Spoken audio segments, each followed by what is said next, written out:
Kako je možno, da je vest o Jezusovi smrti dobra novica? Kako je lahko Jezus umrl in kljub temu daje življenje?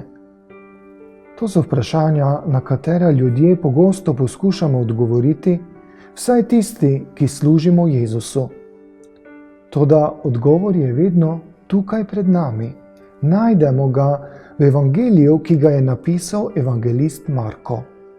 Med vsemi 4 evangeliji je v Marku največji delež evangelija posvečen opisu Jezusovega prijetja, sojenja, trpljenja in smrti. Nekateri celo pravijo, da je evangelij po Marku predvsem zelo podroben opis Jezusove smrti z zelo dolgim uvodom. Zakaj je Marko dal v svojem evangeliju tako velik poudarek Jezusovi smrti? Marko opisuje dela, ki jih je Jezus delal, resnice, ki jih je poučeval, verige, ki jih je zlomil in trdnjave, ki jih je zrušil. Toda skozi vse to nas Marko poučuje o Jezusu in nam razlaga, zakaj je Jezusova smrt dejansko dobra novica.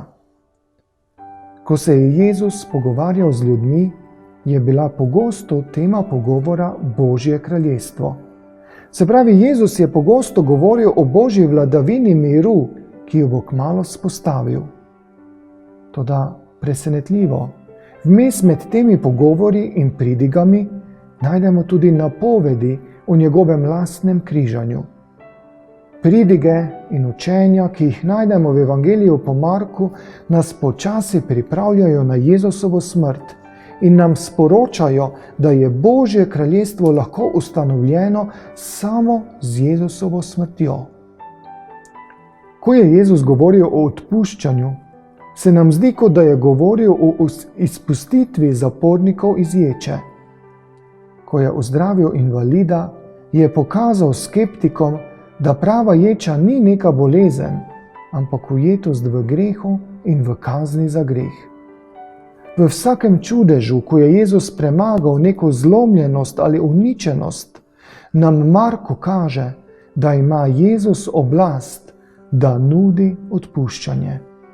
In Jezusov križ je dobra novica, ker samo skozi njegovo smrt lahko pridemo do odpuščanja.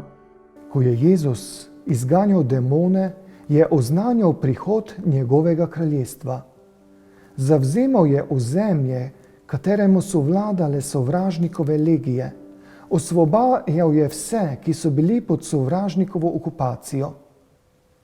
In ko je Jezus tako prinašal nekaterim ljudem svobodo, je bilo vse to predugled vsega, kar bo dosegel za vse ljudi skozi svoje križanje. Ljudem bo prinesel svobodo od sovražnikovega največjega orožja, se pravi od greha in obsodbe. Ko je Jezus ozdravljal bolne in ko je dajal zdravje bolehnim, nam je dokazal in pokazal, da nas on ne ozdravlja samo od simptomov groba, ampak nas lahko ozdravi celo od smrti. Ko je očistil gobavca ali dvignil dekle iz smrtne postelje, nam je pokazal ozdravljenje, ki bo prišlo po njegovi lastni smrti in vstajenju. In zaradi tega je Jezusova smrt dobra vest. To je evangelij. Toda nenavadno. Tistim, ki so prepoznali Jezusa, je prepovedal govoriti, kdo je on.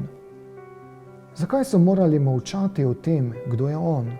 Zakaj se zgodba o njem ni smela širiti? Če je evangelij nekaj dobrega, če je evangelij neka novica, a ne bi bilo potrebno ta evangelij razširiti? Da, toda ne še. Vse, kar je Marko zapisal in opisal, je kazalo naprej, na križ, na glavni dogodek evangelijev. Jezus je torej ljudem zaukazal molk, ker se je nekaj drugega prej moralo zgoditi.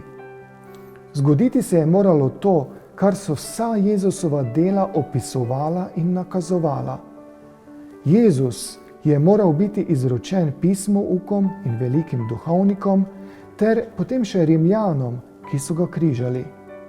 Toda na poti na križ se je Jezus poistovetil s tistimi, ki jih je učil, jim odpuščal, jih osvobajal in poživil. Na svoji poti v smrt se je postavil na mesto teh, ki jim je služil v času svojega življenja. Jezus je bil izdan in aretiran, čeprav smo bili mi tisti, ki smo zagrešili zločin.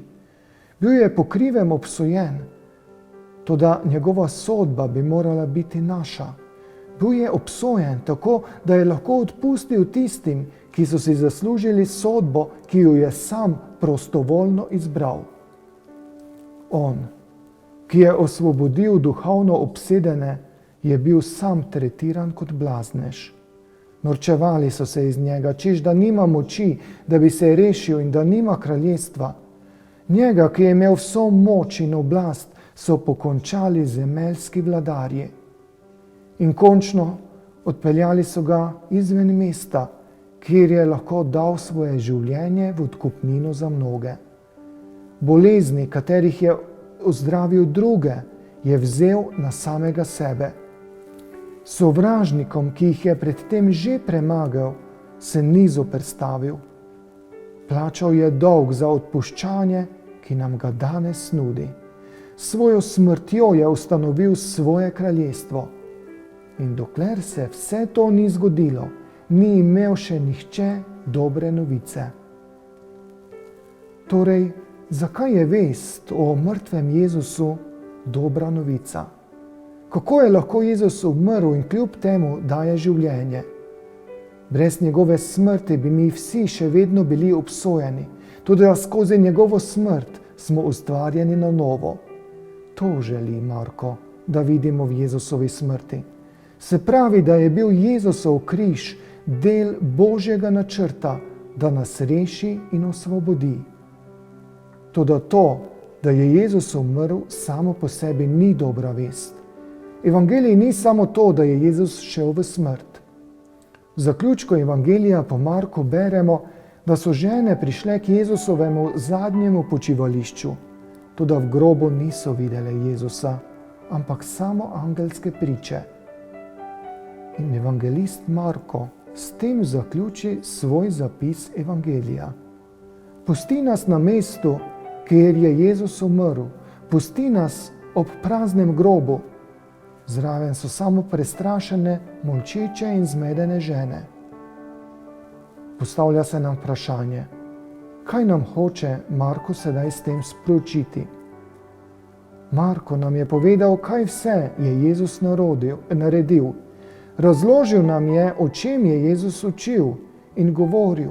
Pokazal nam je, kaj so Jezusova dela predvidevala in predvidela. Toda sedaj, na koncu Evangelija, pa nas Marko pušča ob Jezusovi smrti in praznem grobu. Zdi se nam, da nas sprašuje, a veruješ, da je to dobra vest? A veruješ, da je Jezusova smrt dobra novica? A veruješ?